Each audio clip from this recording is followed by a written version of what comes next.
Hi guys. I'm gonna read Wish to you today. I miss it so much. Wish by Barbara O'Connor, chapter 23. On Jackie's last day in Colby, she and Bertha sat together at the sewing machine in my room and talked about boys and clothes and movie stars while they worked on a zipper. I took Wishbone out in the yard and pulled weeds from between the marigolds beside the garden shed while he slept in the sun. I hated thinking about Jackie getting onto that bus to Raleigh, going back to her happy life, painting her fingernails with Carol Lee, dating Scooter the paintball champion, maybe even going to beauty school. Each yank of a weed was like a jab in my heart as I thought about her leaving me behind. By the time Jackie and Bertha finished that zipper, there wasn't a single weed left in that yard, and my heart ached so bad I wanted to cry. Later that day, me and Jackie and Wishbone went down to the Odoms so Jackie could say goodbye. The boys sat on the porch steps looking like they were going to a funeral. Y'all better come back to visit me in Raleigh, Jackie said. She threw her arms out wide. Everybody, we'll have us the best time ever. They nodded solemnly and Cotton swiped at tears. If I'm still working at the old Waffle House, y'all come by and I'll throw in a couple of chocolate chip waffles for free. Cotton perked up. Chocolate chip waffles? Jackie nodded. Yep, and I'll make sure they put extra chips in yours, okay? He grinned. I bet Charlie's going to miss you, Howard said.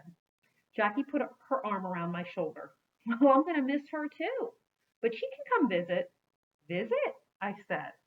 I'll be going back to I'll be going back there to live. I rubbed my hand down Wishbone's back. You know, when Mama gets her feet on the ground, I added. Jackie looked down at her lap. Wishbone's tail swished back and forth in the dry red dirt. Well then, Jackie said, I reckon it's time for me to get my hugs in. She held her arms out. Each of the boys gave her a quick, awkward hug.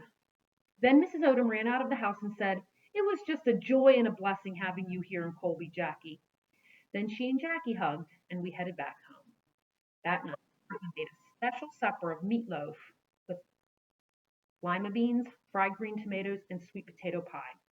Wishbone laid beside my chair waiting for somebody to toss him a piece of meatloaf every now and then. I have to admit that we'd spoiled him rotten and turned him into a world-class beggar. After we sat out on the porch for a while, me and Jackie went back to my room. I brushed Wishbone while Jackie packed, stuffing her shorts and things into her duffel bag and telling me again how lucky I was to have such a nice place to live. I watched her gather her nail polish and toss it into the duffel bag, and I started to feel more pitiful by the minute. What's going to happen to me?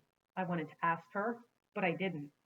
After we turned the lights out, I stared up at the ceiling, watching the shadows of the dogwood tree dance in the moonlight.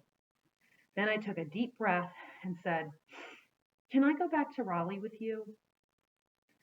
The silence that followed nearly swallowed me up. I could feel my heart beat in my chest and Wishbone's warm breath against my cheek. Then Jackie got out of the bed and sat beside my sleeping bag. Nothing's going to change, Charlie, she said. I used to think it would, but now I don't. Scrappy is going to keep being Scrappy, and Mama is going to keep being Mama, and you and I are on our own. No magic wand is going to fix things. I didn't want to believe that, so I pushed those words away so I wouldn't have to think about them. Then I said, Did you know Mama left us when we were little?